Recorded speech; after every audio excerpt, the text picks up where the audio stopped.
Salam, selamat malam Bapak Ibu Saudara-saudari terkasih dalam Tuhan Yesus Kristus.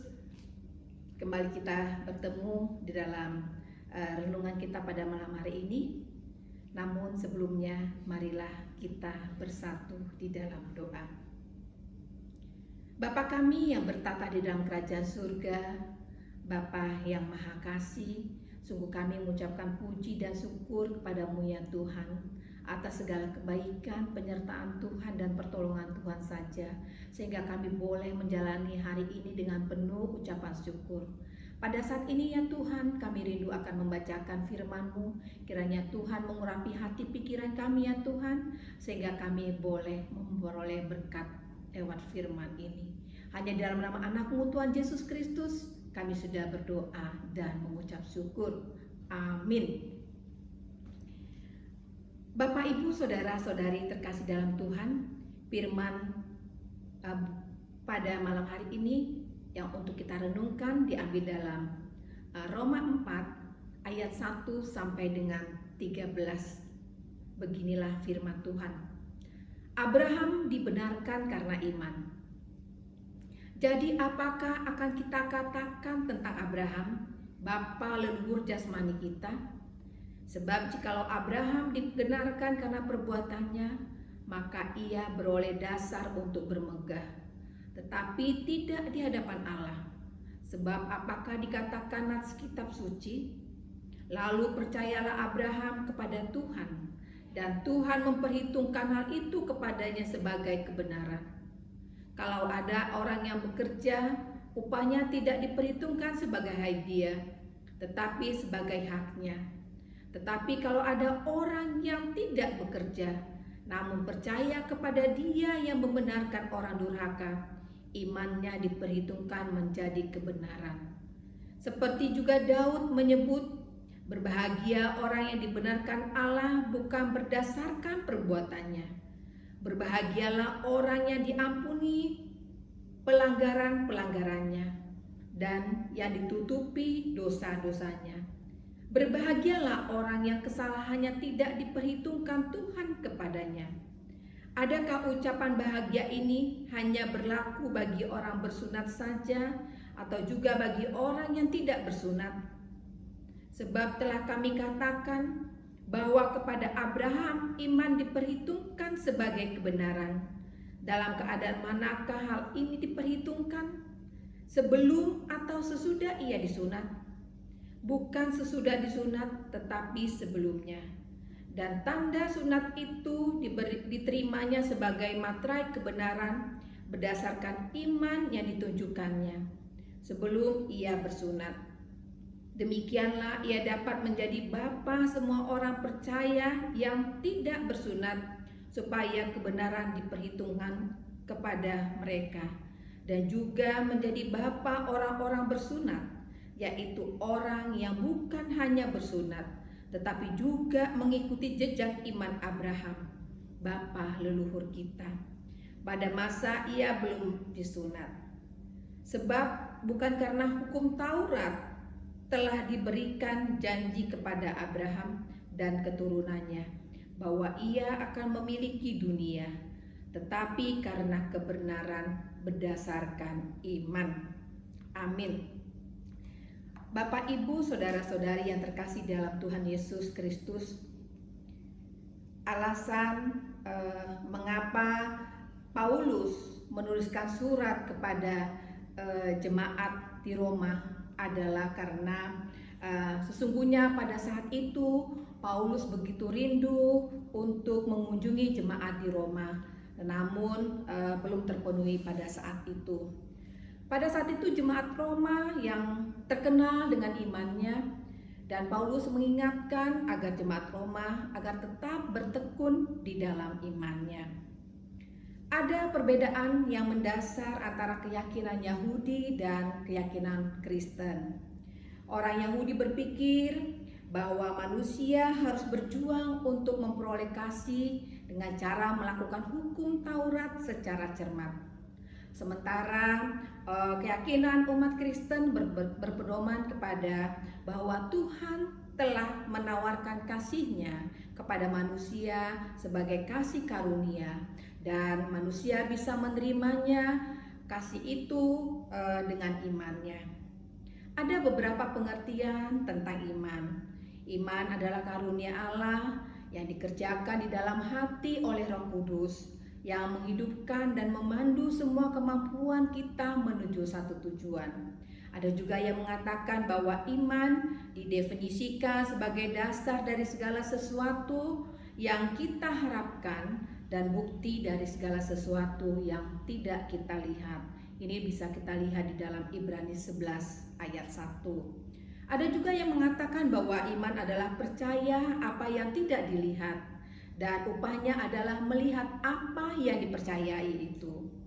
Ada juga yang mengatakan bahwa iman adalah hubungan antara manusia dengan Tuhan yang Maha Kuasa, dan hubungan itu memberikan dampak dan pengaruh dalam diri manusia yang menganutnya. Paulus mengangkat nama Abraham dan Daud sebagai contoh orang yang beriman. Paulus memperlihatkan bahwa keselamatan oleh iman bukan sesuatu yang asing ataupun sesuatu yang baru, tetapi itu sudah ada sejak zaman Abraham dahulu. Tuhan berfirman kepada Abraham agar Abraham pergi meninggalkan bapa dan saudara-saudaranya, serta pergi ke negeri yang belum dia ketahui saat itu. Ini bisa kita baca di dalam Kejadian 12 ayat 1. Dan karena iman Abraham melakukan itu. Dia pergi meninggalkan bapa dan saudara-saudaranya, dan dia tinggal diam di tanah yang dijanjikan Allah. Ini kita bisa baca di dalam Ibrani 11 ayat 9. Kisah ini atau ayat ini sebenarnya mengingatkan saya pada masa-masa dulu sekolah minggu, kira-kira 40 tahun yang lalu, di mana guru sekolah minggu saya mengajarkan sebuah lagu yang persis dengan cerita ini. Lagunya kira-kira demikian, Bapak, Ibu, dan saudara-saudari sekalian. Abraham, kau mau kemana? Aku ikut Tuhanku. Kau belum tahu tempatnya, tapi Tuhan sertaku. Tuhan takkan gagal, itu imanku. Janjinya benar dan kekal, dan Dia sertaku.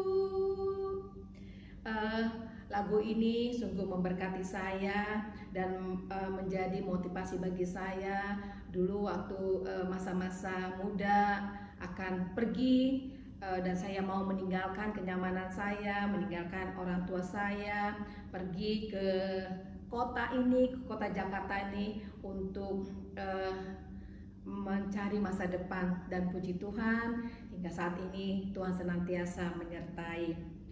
Bapak, Ibu, saudara-saudari terkasih dalam Tuhan Yesus, kita melihat bagaimana iman Abraham, dan lewat iman Abraham itu mukjizat terjadi bagi Sarah, istri Abraham, di mana pada masa itu Sarah sudah berumur 90 tahunan dan dia masih bisa memberikan keturunan. Paulus menegaskan bahwa Abraham yang dianggap bapa leluhur orang Yahudi sendiri pun beroleh pembenaran dari Allah karena imannya dan bukan karena perbuatannya. Ini kita baca di ayat 2 sampai dengan 5. Pembenaran ini diberikan Abraham sebelum ia disunat. Kenyataan ini menjadi teguran yang keras bagi orang-orang Yahudi yang selama ini menyombongkan diri sebagai umat Allah dan menganggap mereka adalah orang yang dibenarkan oleh karena sunat. Terhadap orang-orang tersebut, Paulus menegaskan bahwa sunat merupakan tanda, namun bukan sarana pembenaran. Lalu bagaimana dengan Daud? Ya, sebagaimana Abraham, Daud juga dibenarkan oleh karena imannya, bukan karena perbuatannya. Kecintaannya kepada Tuhan membuat Daud itu berbeda di mata Tuhan.